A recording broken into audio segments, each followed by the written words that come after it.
Hello and welcome back to my channel. और आज हम बात करने वाले हैं ब्रेस्ट एंगोजमेंट के बारे में। Usually after child birth breast feeding के अर्ली डेज में ये ब्रेस्ट एंगोजमेंट हो सकता है। तो ये ब्रेस्ट एंगोजमेंट क्या है, क्यों होता है और इसके लिए आप क्या क्या रेमेडीज़ अपना सकते हैं, ये सब कुछ डिटेल में आज इस वीडियो में हम बात करेंगे।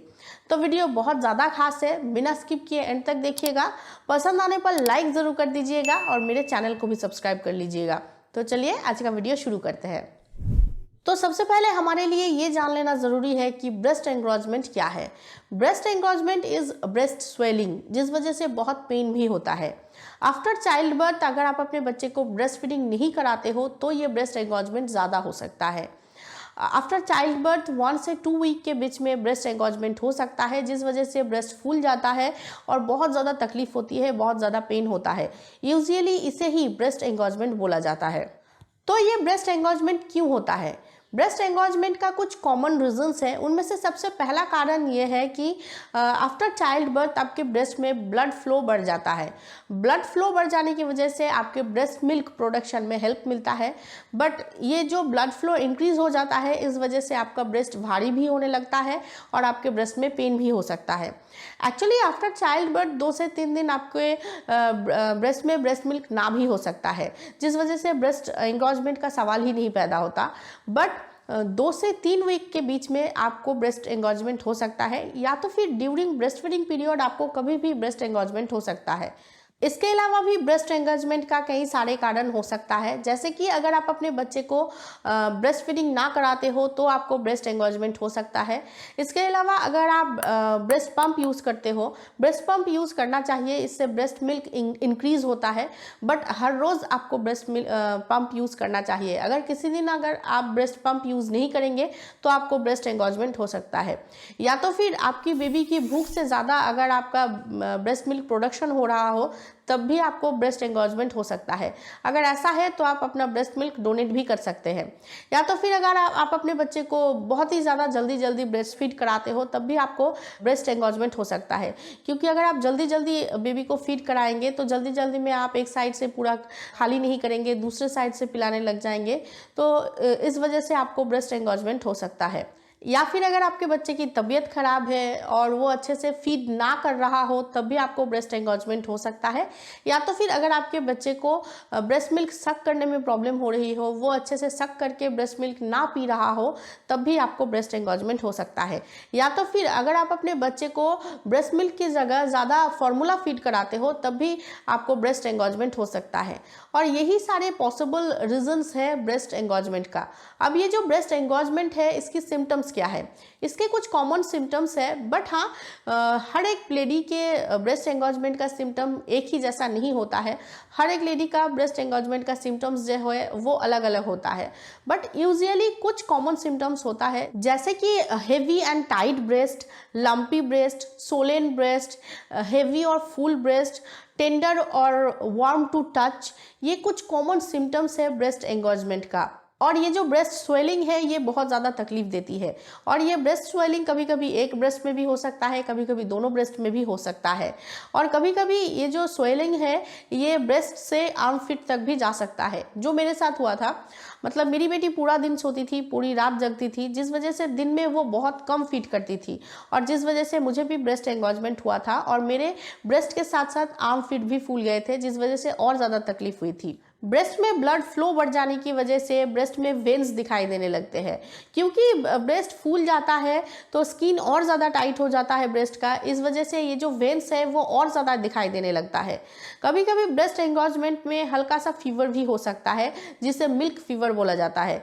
अगर ऐसा हुआ है तो आप इजीली अपने बच्चे को फीड करा सकते हैं, इससे बच्चे को कोई भी प्रॉब्लम नहीं होता है।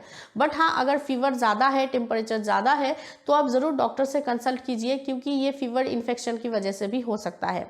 बट हाँ, ऑब्वियसली अगर आपको बहुत ज़्यादा पेन हो रहा है, ब्रेस्ट बहुत ज़्यादा फूल गया है, तो आपको डॉक्टर से कंसल्ट ज़रूर कर लेनी चाहिए। वरना नॉर्मल ब्रेस्ट एंगोजमेंट के लिए कुछ रेमेडीज़ है जो आप अपना सकते हैं, जिससे कि आपको थोड़ा बहुत रिलीफ भी मिल जाती है और पेन से भी थोड़ा बहुत रिलीफ मिल जाता है।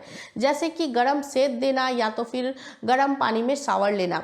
गर्म सेद देने से या गर्म पानी में शावर लेने से कभी कभी एंगेज मिल्क जो है वो निकल जाता है। So using a warm compress और taking a warm warm shower helps engage milk let down and breast feed regularly. आपको आपके बच्चे को हर 2-1 घंटे में ब्रेस्ट फीड कराना है। अगर आप अपने बच्चे को हर 2-1 घंटे में ब्रेस्ट फीड कराएंगे तो ब्रेस्ट एंगोजमेंट जैसी कोई भी प्रॉब्लम आएगा ही नहीं। और आपके बच्चे को जितना भूख लगा है उतना ही आपको आपके बच्चे को ब्रेस्ट फीड कराना चाहिए। मतलब आपको जल्दी जल्दी नहीं करना चाहिए कि चलो जल्दी जल्दी पी लो और मुझे और काम करना है, ऐसा बिल्कुल भी नहीं करना चाहिए। आपको धीरे धीरे बच्चे को फीड करने देना चाहिए। इससे ब्रेस्ट एंगोजमेंट का जो प्रॉब्लम है वो बहुत हद तक कम होता है। और एक बहुत इंपॉर्टेंट बात यह है कि आपको एक साइड का मिल्क पूरा पिला के दूसरे साइड से बच्चे को पिलाना चाहिए। आपको एक ब्रेस्ट पूरा खाली करके ही बच्चे को पिलाना चाहिए और फिर दूसरे साइड से फीड कराना चाहिए। इससे ब्रेस्ट एंगोजमेंट बिल्कुल भी नहीं होगा। और वैसे भी बोला जाता है कि ब्रेस्ट के जो पीछे का मिल्क होता है उसमें ज़्यादा विटामिन होता है, ज़्यादा मिनरल्स होता है। तो आप अपने बच्चे को पूरा ब्रेस्ट खाली करके ब्रेस्ट मिल्क पिलाइए ताकि उसको सारी न्यूट्रिशन मिले। और अगर आप ऐसा करेंगे तो आपको ब्रेस्ट एंगोजमेंट जैसी प्रॉब्लम बिल्कुल भी नहीं आएगा। और अगर किसी भी वजह से आपका बच्चा ब्रेस्ट फीड ना कर पा रहा हो या तो फिर आपका ब्रेस्ट मिल्क प्रोडक्शन ज़्यादा हो रहा हो, उतना शायद आपके बच्चे को भूख भी ना हो, तो आप ब्रेस्ट पंप यूज़ कर सकते हैं। ब्रेस्ट पंप यूज़ करके आप ब्रेस्ट मिल्क निकाल के रख सकते हैं, स्टोर करके रख सकते हैं या तो फिर ब्रेस्ट मिल्क डोनेट भी कर सकते हैं। इससे ब्रेस्ट एंगोजमेंट की प्रॉब्लम बिल्कुल सॉल्व हो जाएगा। आपको ब्रेस्ट एंगोजमेंट कभी होगा ही नहीं। या तो फिर आप alternative breast feeding position try कर सकते हैं जिससे कि आपके ब्रेस्ट की हर एक एरिया से ब्रेस्ट मिल्क अच्छे से ड्रेन हो और आपका बच्चा अच्छे से फीड भी कर पाए। और ब्रेस्ट में ज़्यादा स्वेलिंग होने पर या पेन ज़्यादा होने पर आप आइस कॉम्प्रेस या आइस पैक यूज़ कर सकते हैं। इससे भी ब्रेस्ट एंगोजमेंट से कहीं हद तक रिलीफ मिल जाता है। एंड ऑब्वियसली अगर आपको बहुत ज़्यादा पेन हो रहा है तो आप डॉक्टर से कंसल्ट करके कोई भी पेन किलर ले सकते हैं। बट हाँ, डॉक्टर से कंसल्ट किए बिना आप कोई भी पेन किलर नहीं खा सकते हैं। ये आपके और आपके बच्चे के लिए बहुत ज़्यादा खतरनाक हो सकता है, क्योंकि जैसे ड्यूरिंग प्रेगनेंसी आप कोई भी मेडिसिन उठा के नहीं खा सकते हैं, ठीक वैसे ही ड्यूरिंग ब्रेस्ट फीडिंग पीरियड भी आप कोई भी मेडिसिन उठा के नहीं खा सकते हैं। तो इसीलिए डॉक्टर से कंसल्ट किए बिना कोई भी पेन किलर आपको बिल्कुल भी नहीं लेना चाहिए।